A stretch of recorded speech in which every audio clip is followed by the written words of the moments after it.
تو یہ سب سے بڑی فضیلت اس مہینے کی ہے کہ اللہ رب العزت نے اس مہینے کو چنا اور اپنی فرض و حج کے لیے چنا، اور ابراہیم علیہ الصلوۃ والسلام اور آپ کے خاندان کا کتنا گہرا تعلق حج سے میں سمجھتا ہوں بتانے کی ضرورت نہیں ہے۔ چاہے زمزم کے نکلنے کا معاملہ ہو تو اسماعیل علیہ السلام اس کی وجہ بنے، اسی طرح جو ہے سعی جو صفا مروہ کے بیچ میں ہم جاتے ہیں جو کہ رکن ہے، اس کے بغیر حج نہیں ہوتا، عمرہ نہیں ہوتا، وہ آپ کی جو ہے بیوی ہاجرہ علیہ السلام کی وہ دوڑ تھی جو آپ نے جو ہے اپنے بیٹے کی خاطر، جو کہ اللہ کے حکم کی خاطر ابراہیم علیہ السلام چھوڑ گئے تھے، وہ ہے۔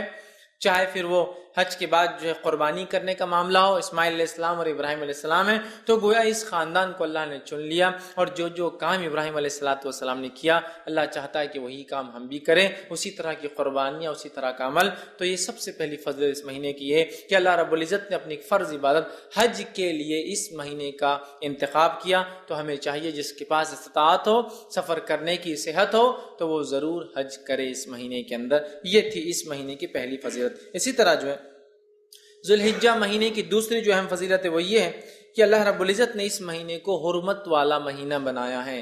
حرمت والا مہینہ کیا معنی ہے میں تفصیلات رکھ چکا ہوں۔ حرمت کا معنی یہ ہے کہ اس مہینے میں جنگ اور جدال، لڑائی نہیں کی جائیں گی، ٹھیک، ہاں کوئی لڑنے آئے تو دفاع، جوابی کارروائی کی جا سکتی، لیکن سٹارٹ کرنا، جواب دینا یا شروعات کرنا منع ہے۔ اس مہینے میں معصیت اور گناہ اور کبائر سے بچنا چاہیے، اور زیادہ سے زیادہ نیکیوں میں اضافہ کرنا چاہیے۔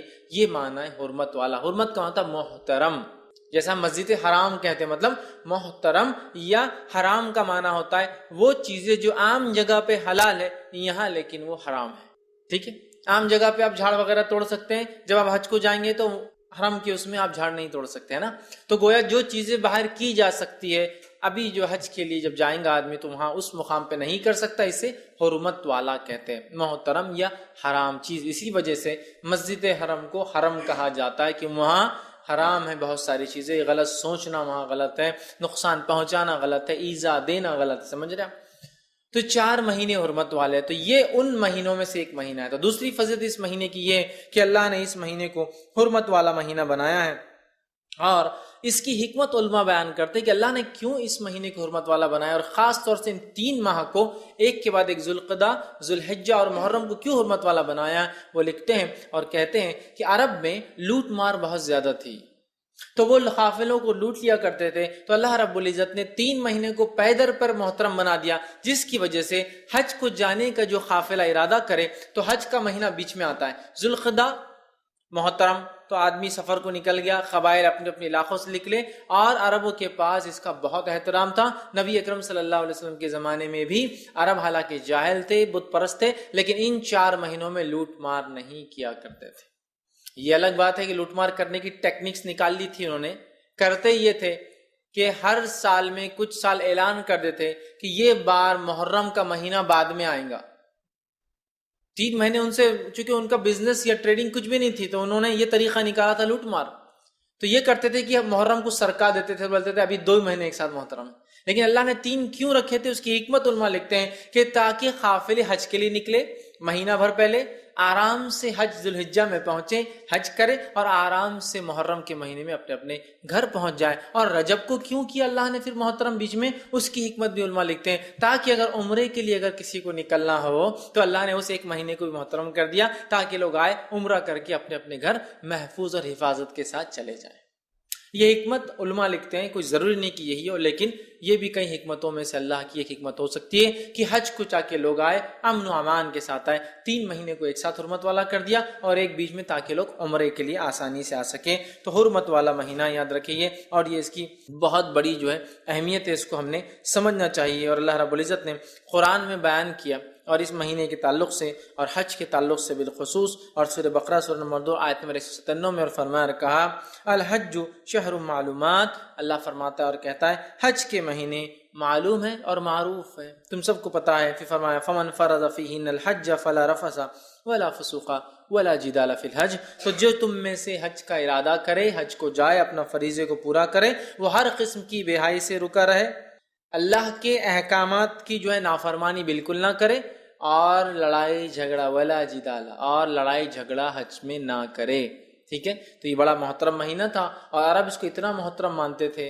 اور حرم کو اتنا محترم مانتے تھے کہ اپنے اگر والد کی قاتل، باپ کی قاتل کو بھی دیکھتے تو حرم میں اس سے بدلہ نہیں لیا جاتا تھا، یا حرمت والے مہینوں میں اس سے بدلہ نہیں لیا جاتا تھا، ٹھیک ہے. تو ان کے پاس اس کی حرمت تھی. لیکن یہ بڑی افسوس کی بات ہے، ہم لوگوں کو 4 مہینے حرمت والے ہیں. نبی اکرم صلی اللہ علیہ وسلم حدیث میں بیان کر رہے ہیں، اتنے سارے حدیث کے ذخیرے اور علماء کے اقوال اور فقہوں کی کتابوں میں کیا کرنا ہے کیا نہیں کرنا لکھا ہوا ہے. لیکن اس کے بعد بھی ہم میں سے اکثریت ایسی ہے مسلمانوں کی جن کو حرمت والے مہینے کیا یہی نہیں پتا ہے.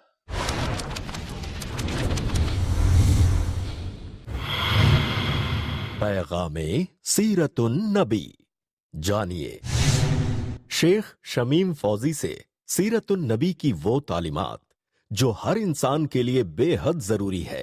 ہر پیر دوپہر 2:30 بجے اور رات 8 بجے صرف i+TV پر، بہتر زندگی کے لیے.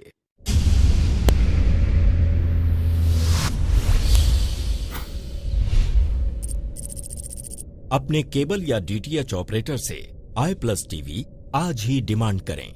i+TV فری ٹو ایئر اور انڈین رجسٹرڈ چینل ہے.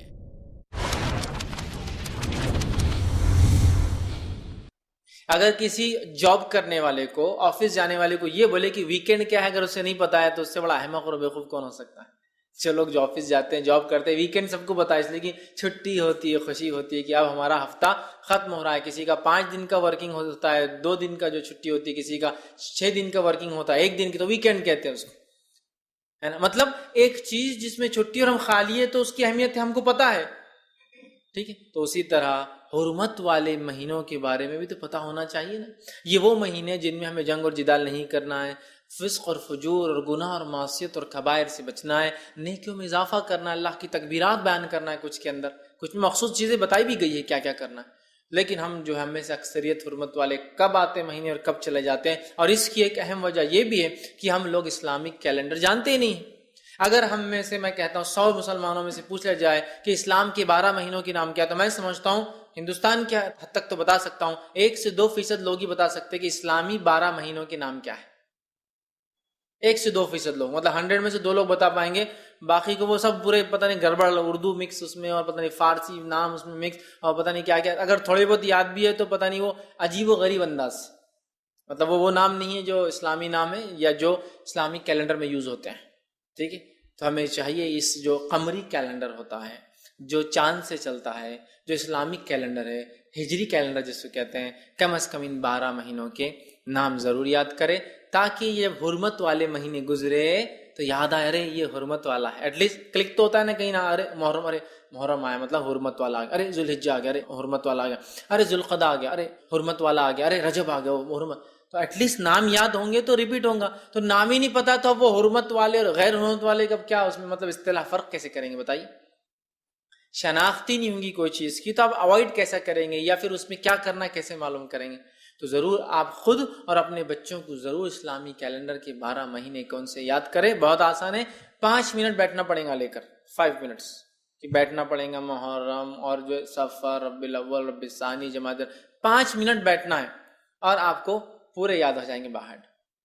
یہ الگ بات ہے کہ ہم یوز نہیں کرتے تو ترتیب بہت جلدی نہیں بول سکتے، جیسے ہم جنوری، فروری، مارچ، اپریل، مئی، جون، جولائی بول سکتے، چونکہ ہم ریپیٹیٹیولی اس کو بولتے ہیں، Monday, Sunday, Monday, Tuesday, Wednesday. لیکن یہ ریپیٹیٹیو نہیں بولتے ہم، لیکن پھر بھی یاد تو ہوں گے، سیکوینس یاد ہوگا. ٹھیک ہے، رک رک کر بولیں گے لیکن یاد کیجیے ضرور، تاکہ جب وہ حرمت والے مہینے آئیں تو ہمیں پتہ چلے کہ یہ محترم مہینے اور اس میں ہمیں یہ اعمال کرنا یاد رکھے. تو اللہ نے فرمایا حج کے ایام معلوم ہے.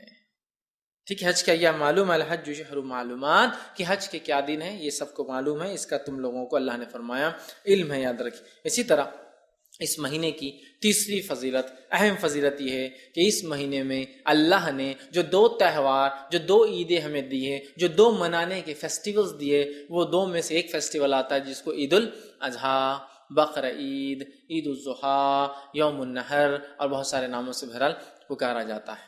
ٹھیک، تو یہ دوسرا تہوار ہمیں دیا گیا. ٹھیک، تو یہ مہینہ بڑی اہمیت کے اندر حامل ہے. ایک عید الفطر ہے جو 9ویں مہینے میں رمضان میں آتی ہے، اور ایک عید الاضحیٰ ہے جو 12ویں مہینے میں اس کی 10 تاریخ کو آتی ہے. ٹھیک ہے، تو ہمیں چاہیے کہ اس مہینے کا احترام کرے، اس لیے کہ اللہ نے اس کی فضیلت یہ ہے کہ اس میں ایک عید کو مقرر کر دیا. اور جو ہے ہم تمام لوگ جانتے ہیں انس بن مالک رضی اللہ عنہ کی روایت ہے، وہ فرماتے ہیں اور کہتے ہیں، یہ سنن ابو داؤد کی روایت ہے، وہ کہتے ہیں جب نبی اکرم صلی اللہ علیہ وسلم مدینہ آئے تو مدینہ میں مدینے کے لوگ 2 دن تہوار مناتے. کیا کرتے تھے؟ کھیلتے تھے، کودتے تھے، ملاقاتیں کرتے تھے، کھلاتے اور پلاتے تھے. جب آپ صلی اللہ علیہ وسلم نے کہا کہ یہ مدینے میں 2 دن کیا کرتے ہیں یہ لوگ مدینے کے، تو انس بن مالک رضی اللہ عنہ فرماتے ہیں کہ لوگوں نے کہا اللہ کے رسول یہ وہ 2 دن ہیں جس میں لوگ کھاتے اور پیتے ہیں، کھیلتے اور کودتے ہیں، مطلب انجوائے کرتے ہیں، فیسٹیول مناتے ہیں، خوشیاں مناتے ہیں، سیلیبریٹ کرتے ہیں، مناتے ہیں. تو آپ سب نے کہا اور فرمایا، حدیث کے الفاظ ہے، اللہ تعالیٰ نے تمہیں اس سے بہتر 2 دن عطا فرمائے ہیں. اللہ تعالیٰ نے مسلمانوں کو اس سے بہتر 2 دن عطا فرمائے. اور پھر فرما رکھا عید الفطر اور عید الاضحیٰ، 2 دن تمہیں ان سے بہتر دیے گئے جو مدینہ میں لوگ منا رہے تھے. تو گویا عید الفطر اور عید الاضحیٰ 2 فیسٹیول ہے، 2 سیلیبریشنز ہے، 2 ایسے دن ہیں جس کو منانا ہے، تہوار جس کو بولیں گے ہندی زبان منانا ہے. لیکن آج ہمارا کیا حال ہے؟ ڈپلیکیٹ تہوار اتنے آ گئے کہ اوریجنل جب آتا ہے سیلیبریشن کا دن تو ہم بور ہوتے ہیں، ہے نا. عید الفطر آ گئی تو اکثر کا تو یہ حال ہے کہ رات بھر جا کے دن بھر سوتے پڑے ہوئے. سیلیبریشن ہے، تہوار ہے. تہوار کہتے ہیں منانے کے دن کو. مدینہ میں کیا کر رہے تھے صحابہ اسلام سے پہلے؟ 2 دن کھاتے تھے، پیتے تھے اور کھیلتے اور کودتے تھے اور تہوار مناتے تھے. مطلب وہ 2 دن انجوائمنٹ کے تھے، فل وہ لوگ ایک دوسرے کو انٹرٹین کرتے اور کھاتے اور پیتے تھے. آپ نے فرمایا تمہیں اللہ نے اس سے اچھے 2 دن دیے ہیں، اور وہ کیا ہے ریپلیسمنٹ وہ 2 دنوں کا؟ تمہیں عید الفطر اور عید الاضحیٰ دی گئی ہے. اب عید الفطر تو سونے میں چلے گئی، اور عید الاضحیٰ کو تو اکثر ہمارے نوجوان اتنا بور ہوتے ہیں، ارے یار صبح اٹھو، جانور کاٹو، وہ گندگی اور فلاں، اور کو پتہ نہیں یار یہ نہیں آیا تو اچھا دن، بہت بور ہو جاتے آج کے. مطلب گویا جو منانا تھا وہ ہم نہیں منا رہے. یہ کیوں ہوتا ہے معلوم آپ کو؟ جب ڈپلیکیٹ چیزیں زیادہ ہو جاتی تو اوریجنل کی اہمیت ختم ہو جاتی ہے. کتنے تہوار ہم نے منتھلی اور مطلب ویکلی ایجاد کر لی، دیکھ لیجیے، جس کا نتیجہ یہ ہوا حقیقی تہوار آ رہا تو گل. شب قدر وہ رات ہے جس کو جاگنا ہے، اور اللہ کے رسول صلی اللہ علیہ وسلم اور آپ کی ازواج کو آپ پورے 10 راتیں جگاتے. یہ ہے شب قدر. کرنا ہے، جاگنا ہے. آپ سے ثابت ہے کہ آپ انس بن مالک رضی اللہ عنہ کو بھیجتے، چونکہ آپ تو اعتکاف میں ہوتے، جاؤ میرے بیویوں کے گھر جاؤ، دستک دو، سب کو کہو اٹھو آج قدر ہو سکتی، منانا ہے. اب ہم نے کیا کر لیا؟ 15 شعبان کو منا لیا، شب برات 120 سال کا ثواب پا لیا، حالانکہ موضوع روایت ہے. اور اس کے بعد اس سے پہلے منا لیا، کیا منا لیا؟ شب معراج. نہ اس کا کوئی ثبوت ہے، اور دونوں منا لیا. اب قدر کی ضرورت ہی کیا رہی؟ اس لیے کہ 120 سال کا ثواب تھا، 15 شعبان کو اٹھا لیا ہمارے مسلمان بھائی نے. اب اس کو کیا ضرورت ہے شب قدر کی، جس کے بارے میں اللہ کے رسول صلی اللہ علیہ وسلم کی حدیث، جس کے بارے میں اللہ نے اپنے کلام میں 97 نمبر کا 97 نمبر کا پورا سورہ اتار دیا. اِنَّا أَنزَلْنَاهُ فِي لَيْلَةِ الْقَدْرِ وَمَا أَدْرَاكَ مَا لَيْلَةُ الْقَدْرِ لَيْلَةُ الْقَدْرِ خَيْرٌ مِنَ أَلْفِ شَهْرٍ. 1000 مہینوں سے افضل کا ہے اس رات کو. لیکن ہم اس کو انجوائے نہیں کر رہے ہیں، اس کو منا نہیں رہے جیسا منانے کا حق عبادتیں کر کے. کیوں؟ ڈپلیکیٹ نے اصل کو ختم کر دیا. تو اسی طرح ڈپلیکیٹ تہوار ہم نے اتنے ایجاد کر لیے کہ حقیقی تہوار، حقیقی سیلیبریشن، حقیقی عید ہم بھول گئے. چونکہ ڈپلیکیٹ عیدیں، ڈپلیکیٹ تہوار، ڈپلیکیٹ انجوائمنٹس اتنے ایجاد کر لیے، اسی کو انتہا نہیں. اور اس کے علاوہ سوڈو انجوائمنٹس، جھوٹے انجوائمنٹس، جس کے اندر صرف اپنی نفس کا فائدہ ہوتا ہے. یہ حقیقی انجوائمنٹ ہے. کیا عیدین حقیقی انجوائمنٹ ہے؟ دونوں میں کچھ نہ کچھ دینا ہے انسانیت کے لیے. عید الفطر میں آپ فطرہ نکال رہے ہیں، عید الاضحیٰ میں آپ گوشت تقسیم کریں، انسانیت کو کچھ دے رہے ہیں، جبکہ باقی جتنے انجوائمنٹ میرے اور آپ کے سب صرف ایک پرٹیکولر گروپ کو فائدہ دیتے ہیں. ہم سب دوست مل کے کھا رہے ہیں. اگر ہم فقیر آ گئے تو ہکا لو یار اس کو، ہاں کھڑا ہو گیا، اس کے دیکھنے کی وجہ سے نظر لگ جائیں گے. دیا نہیں جا رہا اس کو، ایک لمیٹڈ گروپ میں ہے. لیکن یہ 2 تہوار ایسے ہیں جس میں ساری امت فائدہ اٹھاتی ہے، اور بلکہ امت سے بڑھ کر انسانیت بھی فائدہ اٹھاتی ہے. سمجھ رہے آپ؟ تو بہرحال آپ صلی اللہ علیہ وسلم فرمائیے ہے. اور ان 2 عیدوں کے علاوہ اسلام میں کوئی جشن، کوئی عید، کوئی تہوار، کوئی منانے کا ڈے نہیں ہے. اس بات کو آپ بالکل گرہ باندھ کے رکھ لیں اپنے ساتھ. ہوتا تھا نا پہلے، لوگ یاد رکھنے کے لیے چیزیں دوپٹے پہ عورتیں جو ہے گرہ لگا دیتی تھی، یا لوگ دستیوں پہ لگا دیتے تاکہ یاد رہے کہ کچھ تو بھی کام کرنا ہے. گرہ لگا لیجیے کہ کوئی اور تہوار اور عید نہیں ہے ہمارے لیے. ٹھیک ہے، آئیے اس سے آگے بڑھتے ہیں. یہ وہ مہینہ ہے، اس کی فضیلت ہے جس میں ہمارا دین مکمل ہوا. اللہ نے اس کا اعلان کیا. یہ وہ مہینہ ہے، نبی اکرم صلی اللہ علیہ وسلم پہ سورہ مائدہ کی آیت نمبر 3 کا ایک ٹکڑا اسی مہینے نازل ہوا جب آپ نے حجۃ الوداع میں خطبہ دیا صحابہ کو، اور عرفے کا دن تھا، اور اس کے بعد اللہ کے رسول صلی اللہ علیہ وسلم الا هل بلغت، کیا میں نے تم تک پیغام پہنچا دیا، کیا میں نے تم تک اسلام پہنچا دیا؟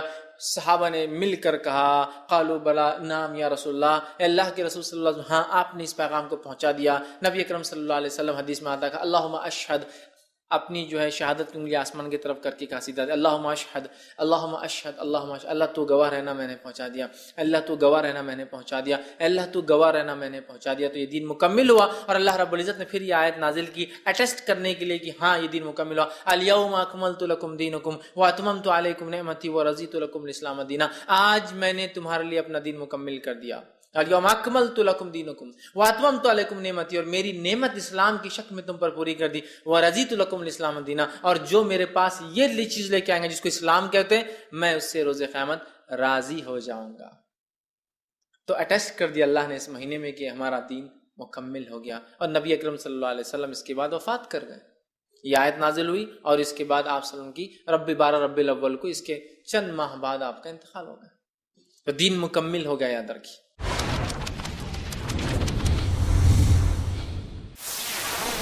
درس قرآن دیکھیے شیخ ثناء اللہ مدنی کے ساتھ قرآن کا ایسا درس جو آپ کے ذہن کو منور کر دے، ہر پیر سے جمعرات اور سنیچر صبح 6:30 بجے اور شام 7:30 بجے، صرف i+TV پر، بہتر زندگی کے لیے۔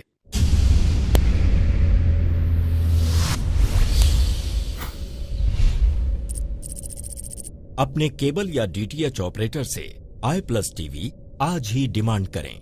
i+TV فری ٹو ایئر اور انڈین رجسٹرڈ چینل ہے۔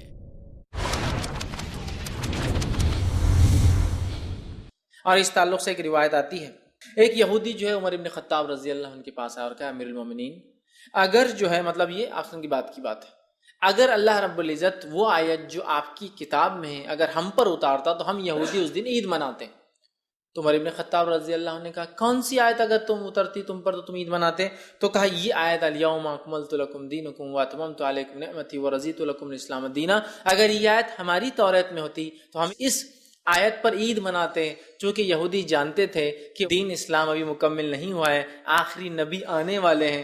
اب آخری نبی آ گئے تھے، اسلام مکمل ہو گیا تھا، تو اس یہودی نے کہا اگر ہم پر یہ اتر جاتی آیت تو اتنا خوش ہوتے ہم تو کہ عید منا لیتے۔ تو عمر ابن خطاب رضی اللہ عنہ نے جب اس سے پوچھا کون سی آیت، تو اس نے جب یہ آیت کہی تو عمر ابن خطاب رضی اللہ عنہ فرمایا کہا ہاں اس آیت کو تو ہم لوگ خوب جانتے ہیں، یہ اللہ کے رسول صلی اللہ علیہ وسلم پر جمعے کے دن اتری تھی جب آپ صلی اللہ علیہ وسلم عرفات میں کھڑے تھے، اس لیے میں نے کہا یوم عرفہ کے دن آپ نے ایک ہی حج کیا، اس دن یہ آیت نازل ہوئی۔ تو کہا جمعے کا دن تھا، عرفہ تھا، تب یہ آیت وہ فرماتے ہیں کہ ہم پر نازل ہوئی تھی، اور ہم اس آیت کو خوب جانتے ہیں کہ اس کا کیا معنی ہے، سمجھ رہا؟ تو یہ دین کے تکمیل مکمل ہونے کا مہینہ ہے۔ اسی طرح یہ قربانی کا مہینہ ہے، یہ اس کی ایک فضیلت ہے، قربانی کا مہینہ ہے، ذوالحجہ قربانی کا مہینہ ہے، اور مسلمان اپنے باپ کہیے یا اپنے جو ہے نبی جو ہے ابراہیم علیہ الصلوۃ والسلام، جن کا بڑا ہی گہرا تعلق ہے اس دین اور اسلام سے، بیچ میں کئی انبیاء آئے اور گئے، لیکن جتنا گہرا تعلق ابراہیم علیہ السلام کا دین اسلام پر ہے، یا ان کے اعمال ان کے افعال،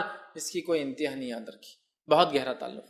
ابراہیم علیہ الصلوۃ والسلام کی ایک عمل، ایک قربانی کی یاد تازہ ہوتی ہے اس مہینے کے اندر، اور اسے کہتے ہیں جو ہے جانور کو ذبح کرنا، قربانی جس کو کہتے ہیں ہم، یا نہر جس کو کہیں گے یوم النہر، مطلب قربانی والا دن، خون بہانے والا دن، ٹھیک ہے؟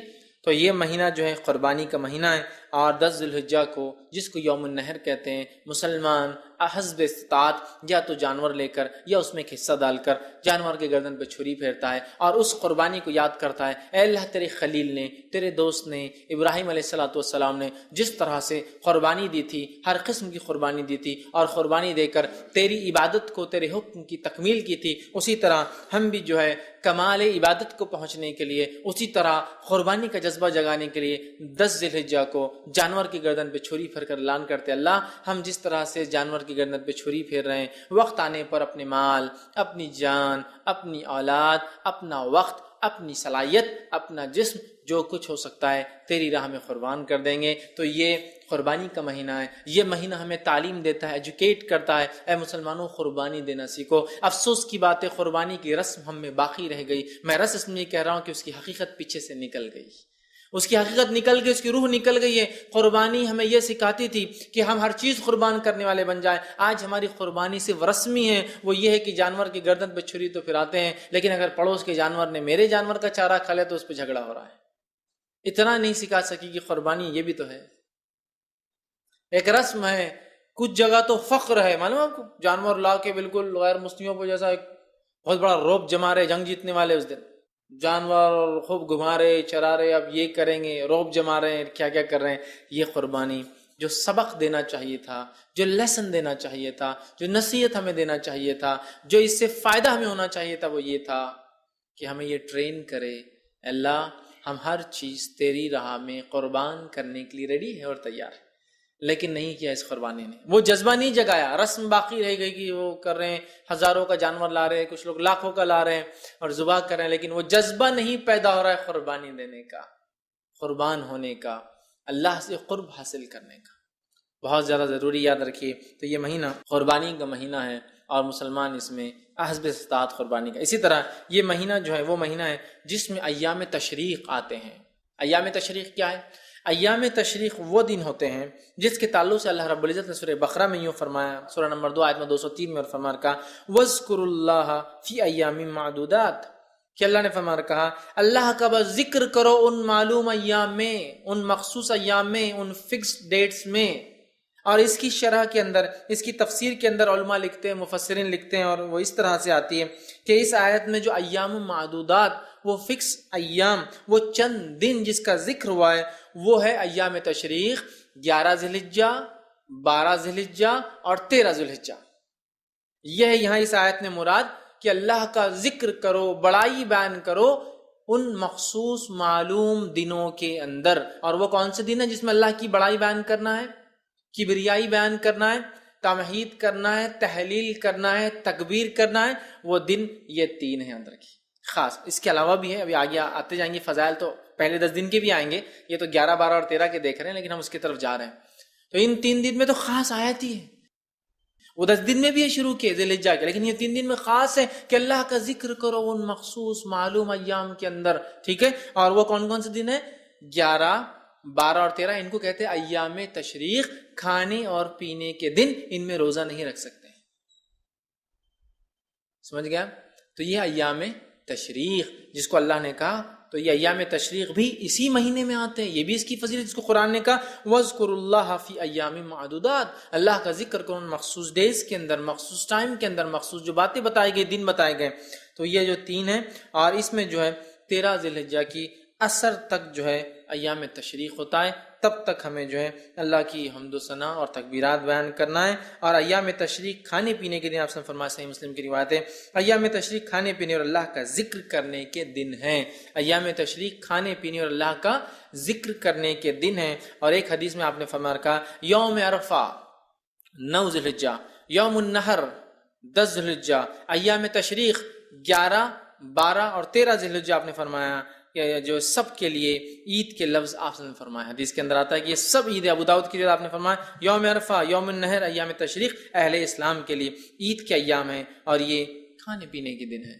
لیکن 9 عرفہ جو حاجی نہیں ہے وہ روزہ رکھیں گا، یاد رکھیے سنت، اور جو حاجی ہے حاجی روزہ نہیں رکھیں گا، یاد رکھیے، اس لیے کہا کہ عید کے دن وہ اس کے لیے کھانے پینے کے، لیکن ہم لوگوں کے لیے جو وہاں شامل نہیں ہو سکتے وہ روزہ رکھیں گے۔ آگے بات انشاءاللہ آئیں گے، ٹھیک ہے؟ اسی طرح جو ہے ایام تشریق کو جو ایام مینا بھی کہا جاتا ہے، اس لیے کہ حاجی جب مینا میں جو ہے رکتا ہے، وقوف کرتا ہے، وہاں ٹھہرا رہتا ہے، اس لیے بھی کہتے ہیں۔ کعب بن مالک رضی اللہ عنہ بیان کرتے ہیں اور فرماتے ہیں کہ اللہ کے رسول صلی اللہ علیہ وسلم نے، صحیح مسلم کی روایت ہے، ہمیں بھیجا اور جا کر کہا جو لوگ رکے ہوئے تھے ایام تشریق میں مینا میں، اور کہا جنت صرف مومنوں کے لیے ہے اور مومن اس میں داخل ہوں گا، اور ایام مینا کھانے پینے کے دن ہے تاکہ کوئی روزے نہ رکھے اس میں، اور ایام مینا کھانے پینے کے دن ہے تاکہ کوئی اس میں روزہ نہ رکھ لے حاجی، اس نیت سے کہ یار فائدہ ہوں گا ہم حج میں ہیں، ٹھیک ہے؟ تو کہا یہ کھانے پینے کے دن ہے۔ اسی طرح جو ہے ایک روایت کے اندر آتا ہے، اور اس کے الفاظ اس طرح سے کہ آپ نے فرمایا کہا حج عرفات میں ٹھہرنا ہے، حج عرفات میں ٹھہرنا ہے، حج عرفات میں ٹھہرنا. عرفات بڑا اہم دن ہے، یاد رکھیے. وہ حج کہا آپ سنیں، عرفات میں ٹھہرنا یہی حج ہے. آپ نے فرمایا 3 مرتبہ کہا، اور پھر فرمایا ایام مینا 3 ہیں، ایام مینا 3 ہے، ایام تشریق جو ہے آپ 3 ہیں. پھر جو کوئی جلدی کرے اور مینا سے 2 دن میں چلا جائے تو اس پر کوئی گناہ نہیں. پھر فرمایا اور جو تاخیر سے جائے اس پر بھی کوئی گناہ نہیں. اور جس نے وقوف عرفات کو سورج طلوع ہونے سے پہلے پا لیا تو گویا اس نے حج کو پا لیا. تو یہاں دیکھیے ایام تشریق کو الگ بتایا جا رہا ہے، ایام مینا. اسی طرح جو ہے یوم النحر کا الگ، مطلب اس سے پہلے کے دن کی الگ جو ہے باتیں آ رہی ہیں. تو یہاں نبی اکرم صلی اللہ علیہ وسلم نے ایام تشریق کی بہرحال اہمیت بتائی اور کہا یہ جو ہے مینا میں ٹھہرنے کا چونکہ موقع ہے، اسے جو ہے ایام مینا بھی جو ہے کہا جاتا ہے. تو کہا اس میں حاجی رکیں گا، اور عرفے کے دن کو آپ نے حج ٹھہرایا، یاد رکھیں. ٹھیک ہے، یہ جامع ترمذی کی روایت تھی. اسی طرح جو ہے ہمیں چاہیے کہ ان ایام میں ہم کھائے اور پیے، ٹھیک، اس لیے کہ یہ جو ہے روزہ ان ایام میں نہیں ہوتا ہے، ایام تشریق جسے کہتے ہیں. اور اس کے اندر جو ہے ہم لوگ کھائیں گے اور پیئیں گے. اور یہ وہ ایام ہیں جن میں روزہ جائز نہیں ہے. ایک عید الفطر، دوسرا عید الاضحیٰ، اور 3 ایام تشریق. ایسے 5 دن ہیں جس میں روزہ نہیں رکھا جا سکتا، یہ ان میں سے شامل ہے. ٹھیک، تو ایام تشریق بھی اسی میں آتے ہیں. اس میں ہمیں اللہ کا ذکر کرنا ہے، اللہ کا ذکر. اب آئیے آگے ہم بڑھتے ہیں. وہ ذکر کیا ہے، میں ابھی اس میں آ رہا ہوں. اس مہینے کی خصوصیت ہے کہ اس مہینے میں کثرت سے تسبیح، تحلیل اور تکبیر اور تحمید کرنا ہے. یاد رکھیے یہ مہینے کی خصوصیت ہے. کثرت سے ہمیں تکبیرات اس مہینے میں، چاہے وہ ایام تشریق ہو چاہے پہلے 10 دن ہو، سب انکلوڈ اس کے اندر. یاد رکھیے ہمیں کثرت سے تکبیرات کو پڑھنا ہے، خاص طور سے آخر 3 دن میں بھی، لیکن عام طور سے پہلی ذی الحجہ کی تاریخ سے لے کر تو 10 تک، اور اس کے بعد 11، 12 اور 13 تک. یاد رکھیے ہمیں جو ہے خوب جو ہے کثرت سے جو اللہ کی تکبیر بیان کرنا ہے. تو تسبیح بیان کرنا ہے، تحلیل بیان کرنا ہے، تکبیر بیان کرنا اور تحمید بیان کرنا ہے. بھائی ہم دیکھتے ہیں اللہ نے فرمایا وَاذْكُرُوا اسْمَ اللَّهِ فِي أَيَّامٍ مَّعْلُومَاتٍ. سورہ حج آیت میں 27 میں یہاں فرما رکھا ان ذی الحجہ کی ابتدائی 10 دنوں میں، وہ تھا ایام تشریق کے 3 دنوں کے تعلق سے جو آیت میں نے سورہ بقرہ کی 203 پڑھی تھی. اب یہ سورہ حج کی آیت نمبر جو ہے 27 ہے، اس میں اللہ نے فرمایا اور کہا وَاذْكُرُوا اسْمَ اللَّهِ فِي أَيَّامٍ مَّعْلُومَاتٍ. ان ایام میں جن کا علم تمہیں دیا گیا ان میں اللہ کا ذکر کرو. اور اس سے مراد ہے پہلی ذی الحجہ سے لے کر 10 ذی الحجہ تک ہمیں کیا کرنا ہے؟ تکبیر، تحمید، تحلیل اور اللہ کی خوب بڑائی بیان کرنا ہے. تکبیر اس کی بیان کرنا ہے.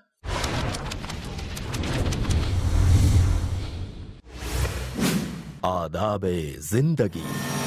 جانیے شیخ عبد الرحمان سنابلی سے اسلامی آداب کے سائے میں کیسے کامیاب ہوتی ہے زندگی.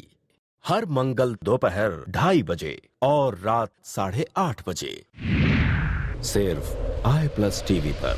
بہتر زندگی.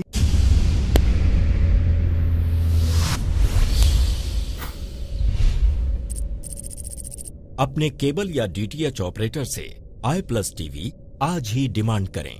i+TV فری ٹو ایئر اور انڈین رجسٹرڈ چینل ہے.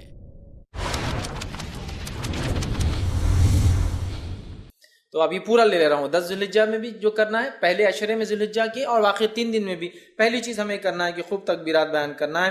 اور عبداللہ بن عباس رضی اللہ عنہ فرماتے ہیں اور کہتے ہیں کہ اس آیت میں جو ایام معلومات ہے اس سے مراد ذی الحجہ کے پہلے 10 دن ہیں، اور یہ صحیح بخاری میں جو ہے روایت ہے. ٹھیک ہے، یوں تو اللہ تعالیٰ کا ذکر ہمیشہ کرنا چاہیے اور ذکر میں ہمیشہ لگے رہنا چاہیے، لیکن ان 10 دن اور بعد کے 13 دنوں میں خاص طور سے اللہ کا ہم ذکر کریں، خاص طور سے ہم ذکر کریں گے. لیکن یہ بھی ایک بڑی افسوس کی بات ہے، ان 10 دنوں میں یا ان 13 دنوں میں ہم اللہ کا ذکر خاص طور سے نہیں کرتے جیسا کرنے کا حق ہے. کیوں؟ ماحول نہیں ہے، شرم آتی ہے، لوگ کیا بولیں گے. اور صحیح بات ہے، کچھ چیزوں کو ہم ایسا بھول چکے ہیں. آئیے میں جب باتیں رکھتا ہوں روایتیں تو سمجھ میں آئے گا میں کیا بولنا چاہ رہا ہوں آپ کو. ٹھیک ہے، تو ان دنوں کے اندر ہمیں کیا کرنا؟ اللہ کی خوب جو ہے تکبیرات بیان کرنا ہے، وہ کرنا ہے. اسی طرح جو ہے ذی الحجہ کے جو ہے پہلے عشرے اور ایام تشریق میں اللہ تعالیٰ کا جو ہے خوب ذکر کرے، تسبیح کرے، تحلیل کرے، تمہید کرے، تکبیر کرے، اور بہت ساری چیزیں جو ثابت ہے وہ کرے. آگے میں انشاءاللہ کیا کیا ذکر ثابت ہے اور کیسے کرنا ہے اس کی تفصیلات بھی آگے رکھنا ہوں. چونکہ ایام تشریق تھے ان میں بھی یہ کرنا ہے، اور مطلب پہلے عشرے ذی الحجہ میں بھی یہ کرنا ہے، اس لیے میں نے یہاں رکھ دیا. اب ہم عشرہ ذی الحجہ کی فضیلت میں جائیں گے، پھر سے میں رکھوں گا اس چیز کو ایک بار دہراؤں گا تاکہ بات واضح ہو. اسی طرح یہ وہ مہینہ ہے جس کے اندر یوم عرفہ آتا ہے. یہ بڑا فضیلت کا مہینہ، یاد رکھیے. یوم عرفہ آتا ہے، 9 ذوالحجہ کو کہتے ہیں یوم عرفہ. حاجی جب میدان عرفات میں رکتا ہے جا کر اسے کہتے ہیں یوم عرفہ. اور آپ نے فرمایا یوم عرفہ ہی حج ہے، یوم عرفہ ہی حج ہے، یوم عرفہ ہی حج ہے. مطلب عرفات میں جو آ گیا وہ حج ہوا اس کا. ٹھیک ہے، تو یوم عرفہ آتا ہے. اور یوم عرفہ جو ہے حجاج کرام جو ہے یہ بڑی فضیلت کا دن ہے. حجاج آتے ہیں، اس میں رکتے ہیں.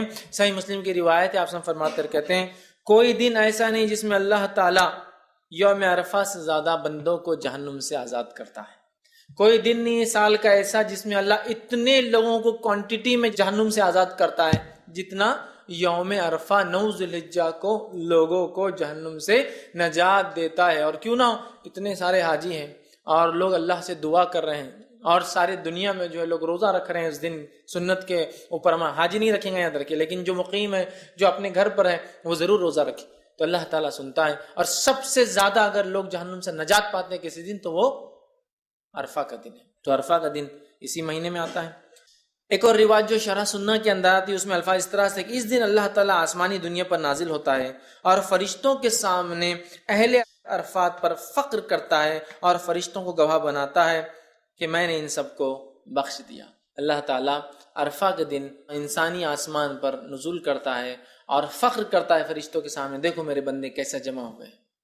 ٹھیک ہے، دیکھو میرے بندے کیسا جمع ہوئے. یہ وہی لوگ ہیں جن کے بارے میں جب میں نے ان کو بنانا چاہتا ان کے باپ آدم کو تو تم نے کہا تھا کہ ہم تو ہے تیری تکبیرات اور بڑائی بیان کرنے، تو دیکھو میرے بندے یہاں جمع ہیں اور میری تکبیرات بیان کر رہے ہیں، مجھ سے دعا کر رہے ہیں، مجھ سے جو ہے رحم کی بھیک مانگ رہے ہیں، مجھ سے اپنے گناہوں کی معافی چاہ رہے ہیں اور اپنا کچھ نہ کچھ بدلہ چاہ رہے ہیں. تو تم گواہ رہنا فرشتوں، میں نے ان تمام لوگوں کو جو عرفات کے اندر آئے ہیں میں نے سب کو معاف کر دیا. ٹھیک ہے، تو اللہ تعالیٰ فخر کرتا ہے اور بخش دیتا ہے حاجیوں کو. اسی طرح جو ہے جو مسلمان حج نہیں کر رہا ہے وہ عرفہ کے دن کیا کریں گا؟ روزہ رکھیں گا.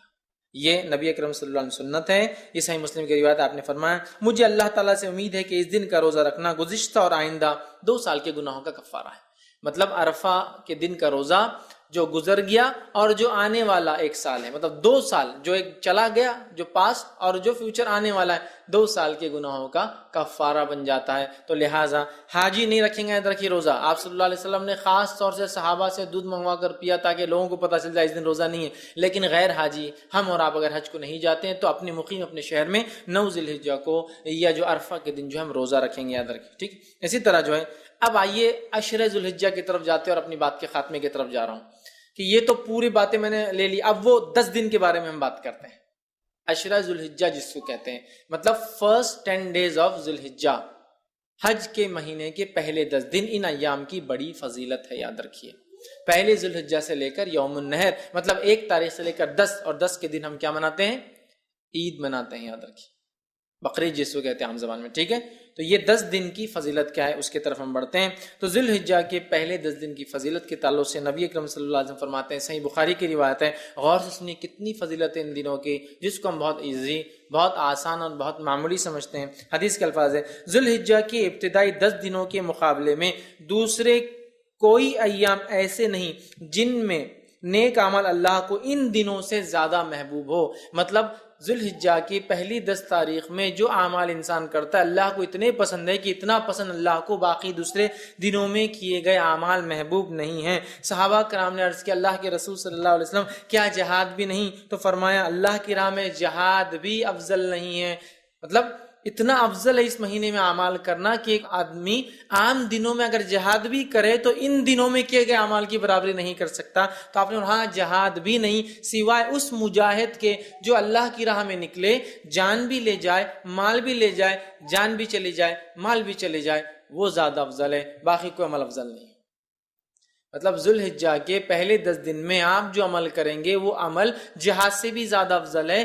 صرف اس مجاہد کے مقابلے میں ہمارا عمل کم ہوگا ان 10 دنوں کا جو مجاہد جان مال دونوں لے کے جائے اور کھپا دے، مطلب ختم ہو جائے، ورنہ باقی سارے اعمال ان دنوں میں افضل ہے. تو گویا پتہ چلا ان دنوں میں کیے گئے اعمال سب سے افضل ہے. یاد رکھیے سب سے افضل ہے. تو آپ جب پتہ چل گیا سب سے افضل ہے تو ہمیں خوب کوشش کرنا چاہیے. اور اس کے تعلق سے حافظ ابن حجر اسقلانی رحمہ اللہ لکھتے ہیں کیوں اللہ نے ان ایام کو سب سے افضل بنایا ہے. بڑی اچھی حکمت وہ لکھتے اور وہ فرماتے اور کہتے ہیں اللہ تعالیٰ نے ذوالحجہ کے پہلے 10 دنوں کو اس لیے فضیلت اور شان اور شوکت بخشی ہے. اس کا سبب یہ وہ لکھتے ہیں یہ وہ دن ہیں جن میں ساری عبادتیں ایک ساتھ مل جاتی ہے. یہ وہ ایام ہے، یہ وہ مہینہ ہے جس میں ساری عبادتیں مل جاتی ہے. توحید تو ہے، ایک مسلمان چلتا ہے، نماز، روزہ، صدقہ اور حج، سب چیزیں ایک ساتھ آتی ہے اس مہینے کے اندر. اس کی اسپیشلٹی ایسا اور کوئی مہینہ نہیں ہے سال کا جس میں ساری عبادت ایک ساتھ آئے. آپ بولیں گے روزہ کہاں سے آ گیا؟ میں آگے آ رہا ہوں روزے کی طرف. اس دن نفل روزہ رکھ سکتے ہیں آپ ان 10 دنوں کے اندر، آگے میں رکھوں گا انشاءاللہ. چونکہ ساری عبادتیں وہ کہتے ہیں ایک ساتھ مل جا رہی، سب سے افضل اعمال ہے، تو ظاہر سے صدقہ بھی سب سے افضل اسی مہینے کا ہے. تو وہ کہتے ہیں چونکہ سارے اعمال ایک ساتھ مل جا رہے ہیں، توحید تو ہے ہی، نماز ہو جا رہی ہے، روز انسان پڑھتا ہے، روزہ بھی ان ایام کے اندر ہے. پہلے تاریخ سے لے کر 9 تاریخ تک روزہ رکھنا یہ سنت، اور اللہ کے رسول ہمیشہ رکھتے تھے ہر سال یہ روزے. فرسٹ 9 روزے ذوالحجہ کے، پہلے 9 دن کے روزے، 10ویں دن تو عید ہے، ٹھیک ہے، رکھتے تھے. تو روزہ بھی مل گیا، نماز بھی مل گئی، توحید پر انسان تھا، صدقات بھی کرے چونکہ سب سے افضل عمل ہے، اور اس میں حج بھی آ جاتا ہے. سارے ارکان ایک ساتھ آ رہے ہیں. تو وہ کہتے ہیں اس وجہ سے اللہ نے یہ حکمت ہو سکتی ہے کہ ان 10 دنوں کو اتنی زیادہ اہمیت دی، اور واقع میں ایسا اور کبھی نہیں ہوتا، یاد رکھیے. لیکن ایک سوال، کیا شب قدر سے بھی افضل ہے؟ تو نہیں، یاد رکھے نہیں. وہ ایک اسپیشل ہے، اللہ نے قرآن میں جب بیان کر دیا تو اب اس کو ضرورت نہیں الگ سے وہ کرنے کی.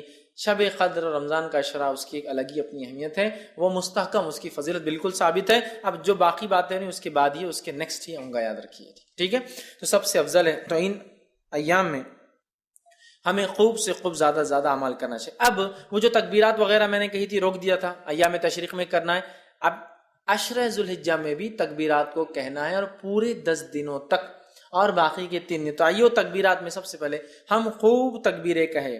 مسند احمد کی روایت ہے، آپ سے فرماتے رہے، کہتے ہیں ان 10 دنوں میں، مطلب ذی الحجہ کے پہلے عشرے کے مقابلے میں دوسرے کوئی ایام ایسے نہیں جن میں نیک اعمال اللہ کے یہاں زیادہ درجے والے ہو. لہٰذا ان دنوں میں کثرت سے اللہ کی وحدانیت بیان کرو، اللہ کی بڑائی بیان کرو، اور اللہ کی حمد بیان کرو. ان 10 دنوں سے زیادہ عمل اللہ کو کوئی پسند نہیں. لہٰذا اللہ کی وحدانیت، ایک ہونا بیان کرو، اس کی توحید بیان کرو، اور اس کے تعلق سے آپ آگے فرما رہے ہیں اس کی جو ہے بڑائی، اس کی تکبیر بیان کرو، اور اس کی حمد بیان کرو. ٹھیک ہے.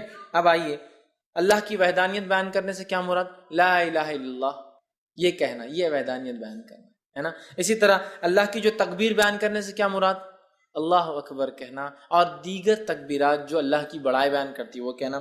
اسی طرح جو اللہ کی حمد بیان کرنے سے کیا مراد؟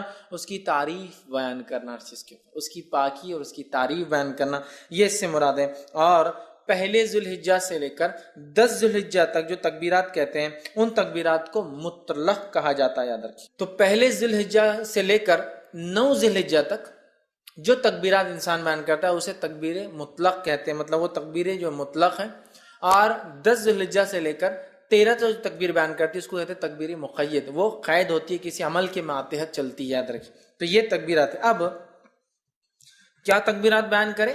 تو آئیے پہ کچھ چند تکبیرات جو ثابت ہے وہ آپ کے سامنے رکھ رہا ہوں، جو ہم بیان کر سکتے ہیں. پہلی روایت مصنف ابن ابی شیبہ کی ہے، اس کے اندر آتا ہے کہ آپ جو تکبیر بیان کر رہے ہیں بڑائی وہ ہے اللہ اکبر اللہ اکبر اللہ اکبر لا الہ الا اللہ واللہ اکبر وللہ الحمد. یہ سب سے کامن ہے جو ہم لوگ عموماً کرتے ہیں. اللہ اکبر اللہ اکبر اللہ اکبر 3 بار ہے. لا الہ الا اللہ نہیں کوئی معبود سوا اللہ، اللہ بڑا ہے، اللہ بڑا ہے، اللہ بڑا ہے، نہیں ہے کوئی معبود سوا اللہ کے، واللہ اکبر اور اللہ بڑا ہے، وللہ الحمد اور ساری تعریف اللہ کے لیے. تکبیر اور اللہ کی حمد دونوں ایک ساتھ آ گئی. یہ سب سے مشہور اور معروف ہے، یہ آپ پڑھ سکتے ہیں. قیامت سے پہلے جانیے شیخ مصطفیٰ اجمل مدنی سے قبل قیامت پیش آنے والے وہ سارے واقعات جن کے بارے میں حدیث نے دیے اشارات. ہر منگل رات 8 بجے صرف i+TV پر، بہتر زندگی کے لیے.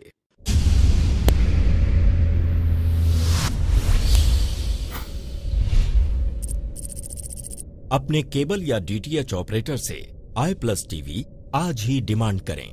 i+TV فری ٹو ایئر اور انڈین رجسٹرڈ چینل ہے.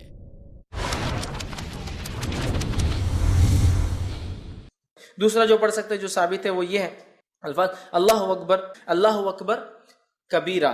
ٹھیک، اللہ اکبر کبیرہ والحمد للہ کثیرہ وسبحان اللہ بکرۃ واصیلہ. دوسرا آپ یہ کر سکتے ہیں اللہ اکبر کبیرہ والحمد للہ کثیرہ وسبحان اللہ بکرۃ واصیلہ. یہ آپ دوسرا کر سکتے ہیں. تیسرا آپ جو کر سکتے ہیں اللہ اکبر اللہ اکبر اللہ اکبر کبیرہ. اللہ اکبر، اللہ بڑا اور اللہ سب سے بڑا ہے، یہ بھی ثابت اللہ اکبر اللہ اکبر کبیرہ، ٹھیک ہے۔ اس کے علاوہ جو ثابت ہے فتح الباری میں جو روایت آتی ہے اس میں یہ ہے اللہ اکبر اللہ اکبر کبیرہ، اللہ اکبر، یہ الفاظ بھی جو ہے آپ ادا کر سکتے ہیں۔ اس کے علاوہ ایک اور جو الفاظ ثابت ہے وہ یہ ہے سبحان اللہ والحمد للہ لا الہ الا اللہ واللہ اکبر وللہ الحمد، یہ تمام تسبیحات آپ کثرت سے ان ایام میں پہلے سے لے کر 13 تک کثرت سے بیان کر سکتے ہیں۔ صحابہ کا ان ایام میں کیا معمول تھا، جو میں نے رکھا تھا نا کہ تکبیرات آپ نہیں پڑھتے، وجوہات شرم آتی فلائیں، صحابہ کا کیا معمول تھا؟ آئیے امام بخاری نقل کرتے ہیں کہ عبداللہ ابن عمر رضی اللہ عنہما اور ابو ہریرہ رضی اللہ عنہ، یہ دونوں صحابی جو ہے ان 10 دنوں کے اندر بازار کی طرف جاتے اور بازار میں جاتے اور اتنے زور سے تکبیر کہتے ہیں کہ لوگ بھی ان کی تکبیرات کو سن کر وہ بھی تکبیر کہتے ہیں۔ اب اگر ہمارے دور میں کوئی تکبیر بولتا گیا تو وہ ایک تو پاگل ڈکلیئر ہو جائیں گا، ایکسٹرا آرڈنری، حد سے زیادہ کہے کو دکھاوا کر رہے بھیا تم، یہ کرنا والی چیز ہے۔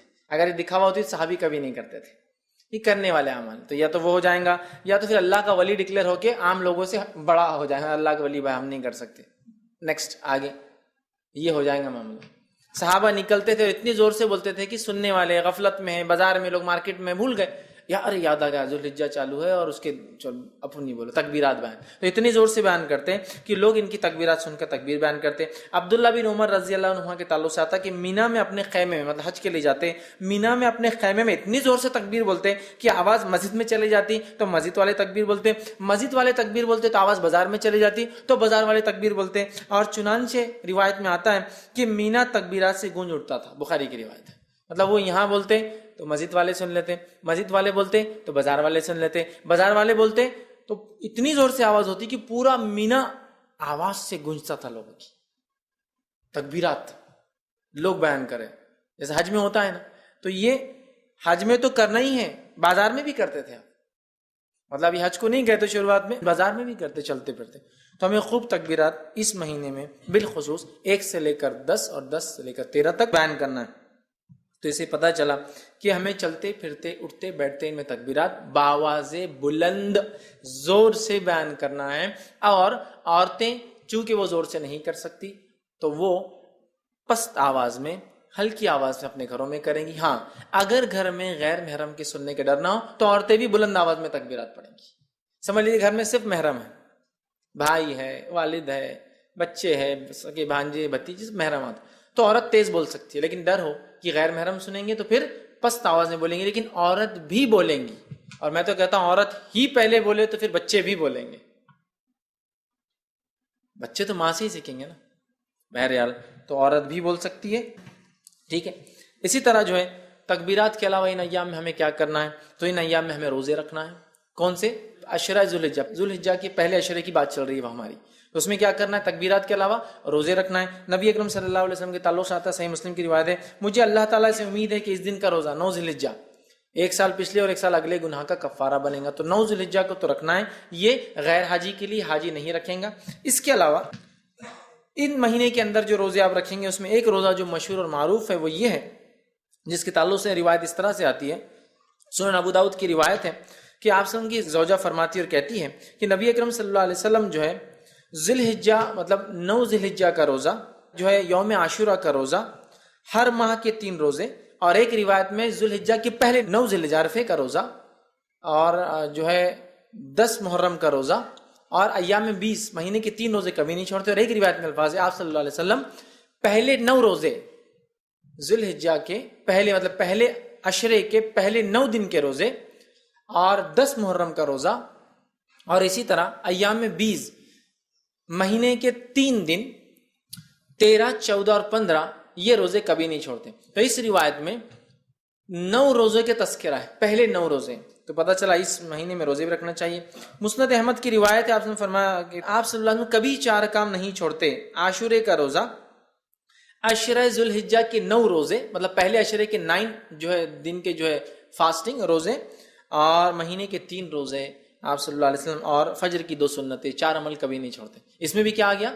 9 روزے آپ صلی اللہ علیہ وسلم کبھی نہیں چھوڑتے تھے، تو عشرہ ذوالحجہ میں روزہ بھی رکھیے، تکبیرات، روزہ 9 روزے رکھ سکتے ہیں، 9 نہ بھی ہو پائے تو کم از کم 1 تو ضرور رکھیے، عرفے کے دن کا روزہ. ٹھیک ہے, یہ بھی جو ہے اس میں عمل کرنا ہے. اس کے علاوہ چونکہ اس مہینے میں کیے گئے سارے اعمال افضل ہے, لہٰذا نفل نماز کا خوب اہتمام کرے. نفل نماز کے فائدے جو آتے ہیں صحیح مسلم کی روایت میں اس طرح سے آتے ہیں, اللہ تعالیٰ کے لیے اپنے سجدوں کو لازم کر لو. بے شک جب بندہ سجدہ کرتا ہے تو اللہ سبحانہ تعالیٰ جو ہے سجدے کے ذریعے اپنی طرف تیرا ایک درجہ بلند کرتا ہے, اور اس سجدے کے ذریعے تیرا ایک گناہ مٹا دیتا ہے, اور یہ سال کے ہر وقت ہو سکتا ہے. تو لہٰذا یہ نفل نماز کے فضائل ہے. تو خوب ان مہینوں میں کیا کریں ہم, زیادہ سے زیادہ پہلے تو 9 روزے رکھنے کی کوشش کریں, کچھ نہ تو ایک نفل نمازوں میں اہتمام. فرض تو بہرحال کرنا ہی ہے, اس میں کوئی شک ہی نہیں ہے. نفل نمازوں کا کثرت سے اہتمام, اسی طرح تلاوت قرآن کا کثرت سے اہتمام, اس لیے کہ ہر حرف پہ 10 نے کیے, اور اس سے زیادہ کیا بہتر ہو سکتا ہے کہ ہم ذی الحجہ کے پہلے عشرے میں عمل کریں جو سب سے زیادہ افضل عمل ہے. تو آپ وہ کیجیے. صدقہ دینا, اس لیے کہ صدقہ ایک بڑا افضل عمل ہے, صدقہ بھی دیجیے اس لیے کہ اس 10 دن میں کیے گئے عمل سب سے افضل ہے. لہٰذا خوب جو ہے صدقہ آپ کیجیے, اور دیگر جتنی نیکیاں ہو سکتی وہ کریں, اور بالخصوص گناہ کبیرہ سے اور حرام کاموں سے اپنے نفس کو بچائے. بالخصوص گناہ کبیرہ سے اور حرام کاموں سے اپنے نفس کو بچائے, اس لیے کہ محترم اور حرمت والے مہینوں کو پاس اور لحاظ رکھنا یہی ہے کہ اس میں ہم گناہ اور معصیت کام نہ کریں, نیکیوں میں اضافہ کریں. تو جہاں ہم نیکیوں میں اضافے کی میں بات کر رہا تھا اب تک, تو یہاں گناہوں سے بچنا بھی بہت زیادہ ضروری ہے, اس لیے کہ یہ ایام میں کیے گئے اعمال سب سے زیادہ افضل ہے. لہٰذا خوب نیکی کا ہم اہتمام کریں, اور خوب اپنی نفس کو گناہوں سے بچائے, وہ چاہے ذی الحجہ کا مہینہ ہو یا دیگر اور 3 مہینے, مطلب ٹوٹل 4 مہینے حرمت والے. ان چاروں مہینے کا احترام کرے, حرمت کا پاس و لحاظ رکھے, گناہ اور معصیت سے اجتناب کرے, بالخصوص کبائر سے اپنے آپ کو بچائے. اسی طرح نیکیوں میں اپنے آپ کو آگے بڑھانے کی ہم جو ہے خوب سے خوب جو ہے کوشش کریں, اور بالخصوص وہ اعمال جو اعمال ہمیں بتائے گئے ان ایام میں کرنے کے, ان اعمال کو ہم جو ہے کثرت سے کرنے کی کوشش کریں, زیادہ سے زیادہ نیکی کریں, اور زیادہ سے زیادہ گناہوں سے اپنے نفس کو اپنے آپ کو بچانے کی کوشش کریں. اب آئیے آخر میں چند کلمات کہ ان ایام میں جو مخصوص دن ہیں ان کے کچھ نام آپ کے سامنے رکھ دیتا ہوں تاکہ بات سے واضح ہو جائے. جو ہے پہلے عشرے کو جو ذی الحجہ کا ہوتا ہے یا ذی الحجہ کا ہوتا ہے اسے کہتے ہیں عشرہ ذی الحجہ. تو عشرہ ذی الحجہ, عشرہ کا معنی 10 ہوتا ہے, تو عشرہ ذی الحجہ بولے تو بعد کے 10 دن یا آخر کے 10 دن نہیں یاد رکھیں. جب بھی روایت میں آئیں گا عشرہ ذی الحجہ تو معنی ہے پہلے 10 دن, فرسٹ 10 days. ٹھیک ہے. اس کے علاوہ دوسری یوم الضحیٰ, یہ جو ہے عید الاضحیٰ کے دن کو کہتے ہیں یوم الضحیٰ. اسی طرح جو ہے ایک اور دن ایام معلومات, جو ہم نے ابھی دیکھا قرآن کی آیت میں جو ہے جو سورہ حج کی آیت میں 27 میں, وہ ہے 10, 11, 12 اور 13. یہ ایام معلومات ہیں. ان کو ایام معلومات بھی کہا جاتا ہے کہ ایام معلومات مطلب 10 ذی الحجہ, 11 ذی الحجہ, 12 اور 13 ذی الحجہ. اسی طرح ایام تشریق 11 ذی الحجہ, 12 ذی الحجہ اور 13 ذی الحجہ کو کہا جاتا ہے. اسی طرح یوم عرفہ 9 ذی الحجہ کو یوم عرفہ کہا جاتا ہے. اسی طرح یوم النحر 10 ذی الحجہ کو, عید کے دن. یوم النحر مطلب قربانی کا دن, خون بہانے کا دن. تو یوم النحر 10 ذی الحجہ کو کہا جاتا ہے, عید کے دن کو کہا جاتا ہے. اسی طرح جو ہے یوم الترویہ کہا جاتا ہے 8 ذی الحجہ کو, جب جو ہے حاجی مینا میں جو قیام کرنے آتے ہیں, اور یہ بات جو ہے سنن ابو داؤد میں آتی ہے, تو اس کو یوم الترویہ کہتے ہیں جو 8 ذی الحجہ ہوتے ہیں. تو یہ چند نام ہیں. اسی طرح جو ہے لیلۃ الحسبہ کہتا ہے, ایام تشریق کے بعد جو ایک رات آتی ہے 14 کی, اس کو لیلۃ الحسبہ کہتے ہیں. تو یہ چند نام تھے جو ان دن میں ایام تشریق, یوم النحر, عید الاضحیٰ, اور اس طرح سے ہم لوگ سنتے ہیں عام طور سے. تو یہ وہ چند چیزیں تھیں جو میں نے بہتر سمجھی کہ آپ کے سامنے رکھ دوں. تو یہ چند باتیں تھیں جو ذی الحجہ کے مہینے کے فضائل, اور بالخصوص ذی الحجہ کے پہلے عشرے کے یا عشرہ ذی الحجہ کے چند فضائل تھے جو میں نے آپ کے سامنے رکھنے کی کوشش کری. بات اور بھی تھی, احادیث فضائل میں کچھ اور بھی آتے ہیں, لیکن جو چند اہم تھی, ضروری تھی, میں نے تقریباً تمام باتیں آپ کے سامنے رکھنے کی کوشش کی. ہمیں چاہیے کہ حرمت والے مہینے جب بھی آئے ہم ان کا احترام کریں, ان میں نیکی کرنے کی کوشش کریں, گناہوں سے اپنے نفس کو پاک کریں, حرام کاموں سے اور کبائر سے اجتناب کریں, اور خوب نیکی میں آگے بڑھنے کی ہم مہینوں میں کوشش کریں. اور جو اعمال ان مہینوں میں خاص طور سے بتائے گئے ان اعمال کو کرنے کی ہم خاص طور سے جو کوشش کریں, تاکہ اپنے رب کو ہم ان مہینوں میں, جس کو اللہ نے حرمت والا بنایا ہے, اپنی حکمت سے ان مہینوں کا صحیح سے جو فائدہ اٹھا سکیں. اسی پر اپنی بات کو میں ختم کروں گا. اللہ رب العزت سے آخر میں دعا ہے کہ اللہ سبحانہ تعالیٰ ہمیں حقیقت میں دین اسلام کو سمجھنے والا اور اس پہ عمل کرنے والا بنائے. ہم تمام کو حرمت والے مہینوں کی حقیقت میں حرمت کو سمجھنے کی اور اس کو پامال, اس کو برباد, اس کو خراب کرنے سے بچنے کی توفیق عطا فرمائے. جب تک ہمیں زندہ رکھے, اسلام اور ایمان پر زندہ رکھے, خاتمہ ہمارا ایمان پر ہو. آخر دعوانا الحمدللہ رب العالمین. سبحان ربک رب العزت عما یصفون وسلام علی المرسلین والحمدللہ رب العالمین.